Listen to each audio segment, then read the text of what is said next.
Je vais vous présenter aujourd'hui le livre « Israël a aimé ses ennemis » de Danny Noquet aux éditions Labor et Fides. Avant de commencer la présentation, une remarque concernant le titre qui nous interpelle dans les circonstances actuelles où le conflit au Moyen-Orient est considérablement monté en intensité ces dernières semaines. Je parle bien sûr de l'attaque du Hamas sur Israël et la riposte israélienne en cours actuellement.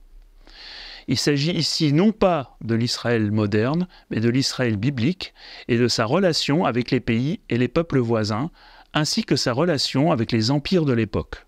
Là où le livre rejoint l'actualité, c'est bien entendu sur les thèmes abordés et le caractère universel du message biblique.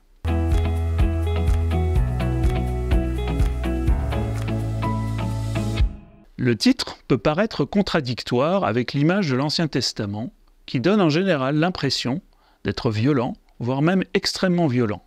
On pense notamment au livre de Josué et au texte de certains psaumes, la xénophobie de certains passages du Deutéronome, etc. Passages qui dérangent et choquent de nombreux lecteurs contemporains de la Bible.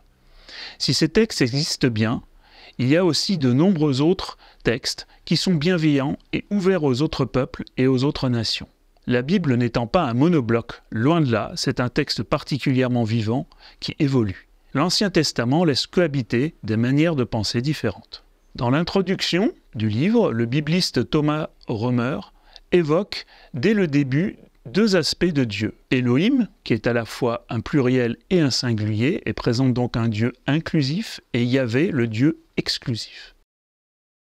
La violence de la Bible, des textes qui dérangent, ont déjà fait l'objet de nombreux livres. L'originalité de la démarche de Danny Noquet, l'auteur qui a enseigné l'Ancien Testament à l'Institut protestant de théologie de 2006 à 2022, est d'aborder les relations entre Israël biblique et les autres peuples, chacun faisant l'objet d'un chapitre. Les Égyptiens, les Philistins, les Araméens, les Ammonites, les Moabites, les Édomites, les nomades du désert, les Cananéens et les empires assyriens, babyloniens et perses. Pour chacun de ces peuples, il y a une spécificité. La Bible ne globalise pas l'étranger. Elle tient compte de sa spécificité et de son identité. La relation est personnalisée et évolue en fonction des circonstances. Chaque chapitre présentera l'histoire de ces peuples en se servant de documents extra-bibliques ainsi que de l'archéologie. La nature des relations avec Israël et les changements de circonstances dans le temps ainsi que l'enjeu théologique. L'Égypte est très intéressante à ce point de vue. On a un pays qui s'oppose radicalement à Israël et son Dieu Yahvé, notamment dans l'Exode, où l'Égypte est présentée comme la maison de l'esclavage. Mais dans la Genèse, dans le récit de Joseph, l'Égypte est présentée comme un pays de salut, où un Israélite, Joseph, obtient l'autorité sur toute l'Égypte. Le cycle de Joseph, qui clôt le livre de la Genèse, on a affaire à une théologie de l'intégration. Dans le livre d'Ésaïe, il est dit que l'Égypte sera délivrée de ses ennemis par Yahvé. L'exemple des Philistins, un autre exemple donc, est intéressant. Ce premier ennemi d'Israël, mais qui a aussi attaqué tous les peuples de la Méditerranée orientale, participant au premier effondrement civilisationnel de l'histoire au XIIe siècle avant notre ère, et donc qui s'est attaqué également aux Israélites.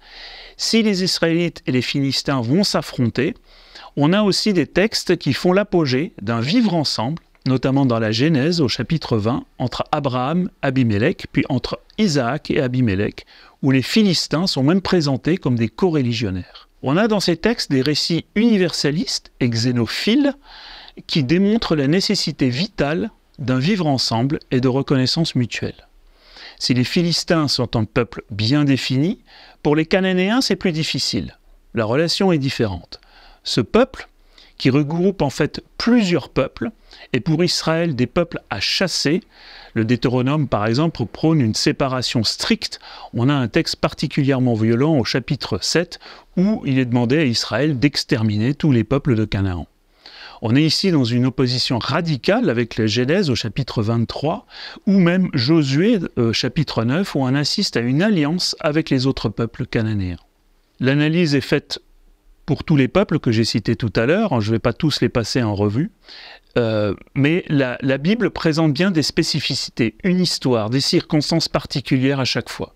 Les informations historiques et archéologiques présentées dans le livre permettent de comprendre la complexité de la situation. L'autre partie intéressante du livre est le rapport d'Israël face aux empires, assyriens, babyloniens et perses. Israël a été la plupart du temps vassal, ou au moins dans l'ère d'influence d'un de ces empires. Ce livre présente la lecture et l'interprétation que fait Israël de ses dominations. Dominations qui participent au projet universel de Yahvé. Ces empires sont souvent instruments de la colère de Dieu et sont aussi à son service. On a cette notion d'universalité qui s'impose, particulièrement avec les Perses. On le voit avec la notion de Messie. À l'origine, le Messie est une vocation indigène locale. Il doit descendre du roi David et il doit appartenir à la maison de David. Cyrus, l'empereur de Perse, sera considéré, lui, comme Messie.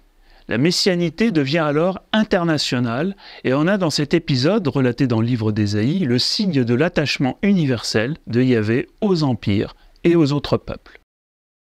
Je vous invite vraiment à lire ce livre pour des raisons bien entendu de culture biblique, puisqu'on y détaille beaucoup de choses qu'on découvre sur la Bible, mais il est également très intéressant au vu des circonstances dramatiques que vit le monde en ce moment.